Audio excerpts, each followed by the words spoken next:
சிறுபான்மை கல்லூரிகளுக்கு யூஜிசி விதிகள் பொருந்தாது என உயர்நீதிமன்றம் உத்தரவு பிறப்பிச்சிருக்காங்க. ஸோ இது குறித்த செய்தியை இந்த வீடியோவில் பார்க்கலாம். நம்மளுடைய சேனலை மறக்காமல் சப்ஸ்கிரைப் பண்ணிக்கோங்க. ஆசிரியருக்கான அனைத்து தகவலும் நம்ம தொடர்ந்து கொடுத்துக்கிட்டே இருப்போம்.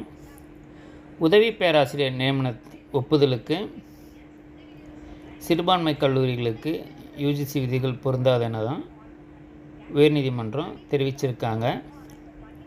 66 உதவி பேராசிரியர்களின் நியமனங்களுக்கு 4 வார காலத்தில் ஒப்புதல் அளிக்க சென்னை பல்கலைக்கழகத்துக்கு உத்தரவிட்டுள்ளது. சென்னையில் உள்ள 4 சிறுபான்மை கல்லூரிகளில் பல்கலைக்கழக மானியக்குழு விதிகளுக்கு புறம்பாக தேர்வுக்குழு அமைக்காமல் உதவி பேராசிரியர்கள் நியமிக்கப்பட்டுள்ளதாக கூறி 66 உதவி பேராசிரியர் நியமனங்களுக்கு சென்னை பல்கலைக்கழகம் ஒப்புதல் அளிக்க மறுத்துள்ளது. இதை எதிர்த்து சம்பந்தப்பட்ட கல்லூரி நிர்வாகங்கள் சார்பில் உயர்நீதிமன்றத்தில் வழக்குகள் தொடரப்பட்டன. இந்த வழக்குகளை விசாரித்த நீதிபதி என் ஆனந்த் வெங்கடேஷ் பிறப்பித்துள்ள உத்தரவில் பல்கலைக்கழக மானியக்குழுவின் விதிமுறைகள் சிறுபான்மை கல்வி நிறுவனங்களுக்கு பொருந்தாது என ஏற்கனவே பல்வேறு வழக்குகளில் தீர்ப்பளிக்கப்பட்டுள்ளது. எனவே யூஜிசியின் இந்த விதிகள் இந்த 4 கல்லூரிகளுக்கும் பொருந்தாது.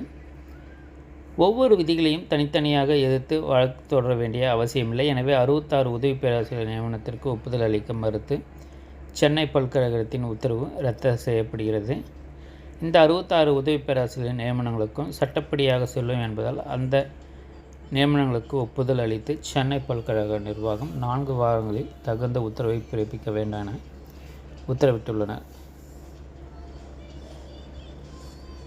தொடர்ந்து நம்ம சேனலில் இணைந்திருங்க. ஆசிரியருக்கான அனைத்து தகவலும் தொடர்ந்து கொடுத்துக்கிட்டே இருப்போம். நம்ம சேனலை மறக்காமல் சப்ஸ்கிரைப் பண்ணிக்கோங்க. தேங்க்ஸ் ஃபார் வாட்சிங்.